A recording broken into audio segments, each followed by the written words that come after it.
hey, hey, wake up. Hey, hey, wake up.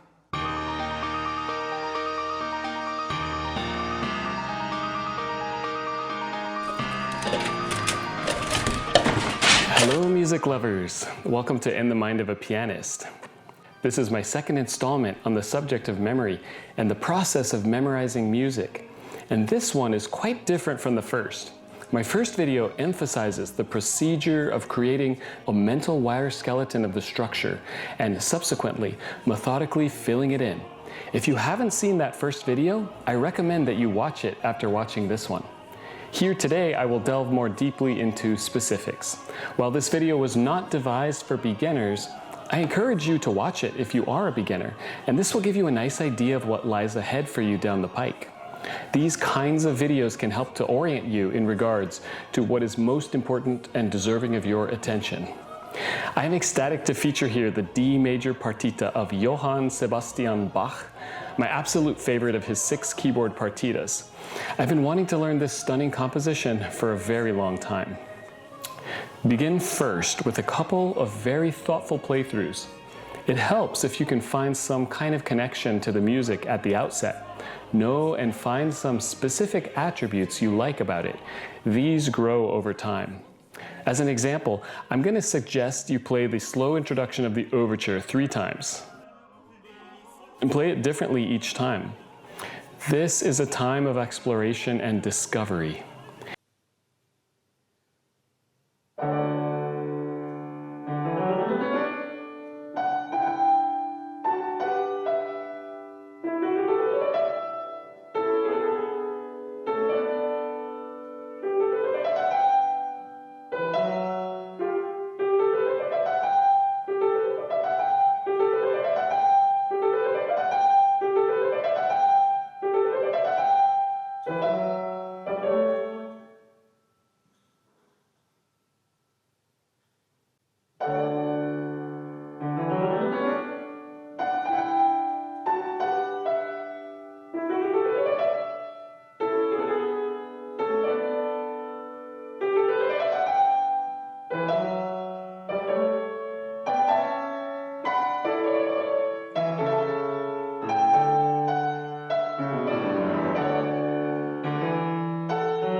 Then see how much you can remember without looking at the music.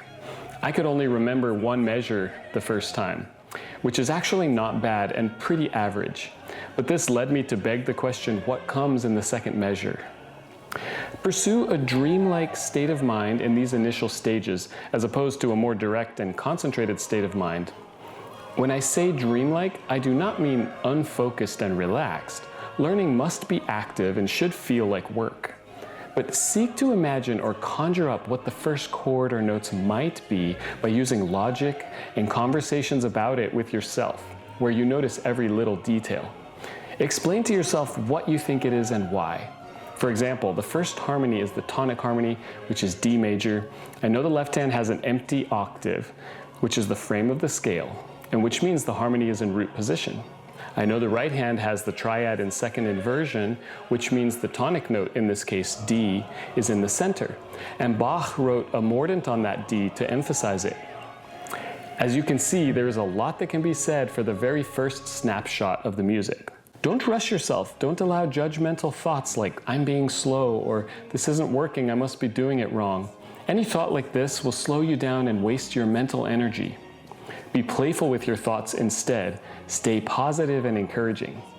Oh, nice, I got that right. Or, I think I can remember that detail next time around. Imagine and visualize and audiate in detail. Notice as many features of the music as possible.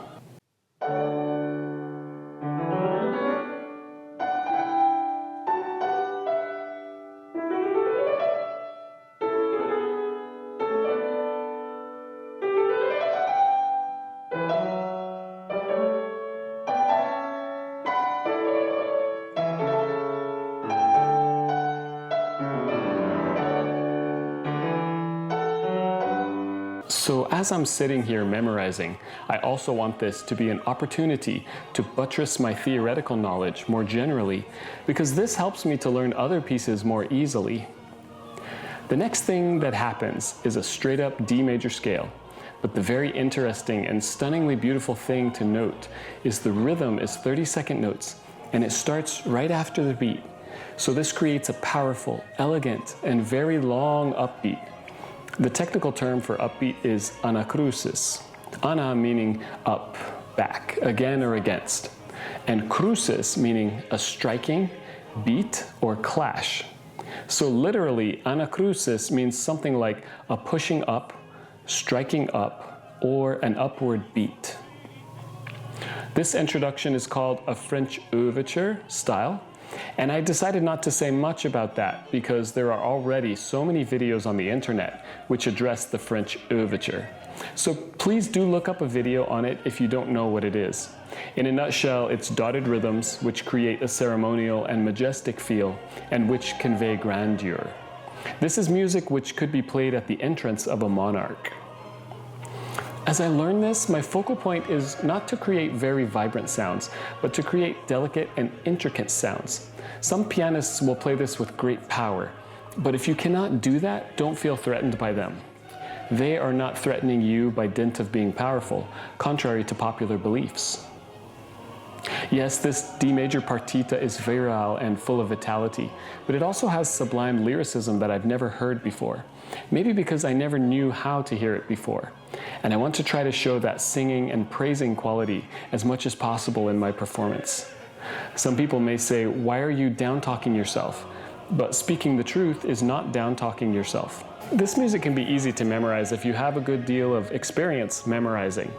And the reason is because it's so well composed. It's so beautiful, and it's also such a statement of truth. The logic is so consistent throughout. If you had to memorize a piece that had the same amount of notes, but it was not as well organized, it would be more difficult. The organization of J.S. Bach is what allows us to enter the mind of the musical master. I had two impressions of measure 3, and I will tell you my first impression in logic, and then my second impression in logic. You can tell me which one makes more sense to you, or if you have your own explanation for this G major scale in measure 3, please let me know. So how does a G major scale go there? I'm not complaining, I freaking love it. It's just, to me, totally unexpected, and I didn't understand why. I guess we could say G is closely related to D because G has one sharp and D has two sharps. So he's just visiting a neighbor. But then immediately it goes away and the C sharp comes back. And to me, this makes the music more complex, but not needlessly. It's part of the expression. It's just a little unexpected thing, but we come right back to D major. Now, after studying it a bit further, I think I have an idea that makes sense to me. So I hear a broader structure in this opening, which is, I'll sing it for you.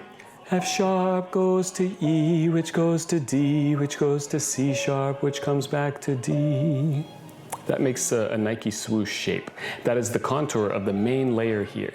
Now, if we do that, notice at the end here we have the D, which goes to another D, right? So Bach does not want the first D to sound final yet, so he puts a G with it. G also sounds very good. No, not just good, it's stunning and surprising. And the final D goes with an F sharp, which is tonic, which is home, which is more final. So we've got a couple of levels of analysis. Number one, follow this very simple but exquisite contour. F sharp, E, D, C sharp, D. And number two, add specific details to decorate each of these tones and create a more sense of development and unfolding. F sharp,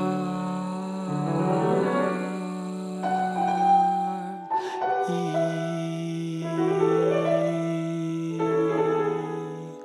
D, C sharp, D. Did you hear that? Now, this concept of being lifted out of the mundane or expected happens at numerous times throughout the entire composition. And one example of this is when Bach momentarily introduces a different scale. This effect is akin to pondering an idea and suddenly you receive a new valuable or useful realization about it. Or perhaps when your first child is born and you are transformed. Or when you fall in love, or when a truly great person is assassinated. With these French overtures and these dotted rhythm patterns, it's always important that the rhythm does not get stuck. It still needs to have an underlying, forward-moving flow, in addition to the wonderful pompous regality. Well, this has been Thomas Azar in the Mind of a Pianist. Does it make sense inside of my mind? I still want to find out what's in your mind. Comment down below.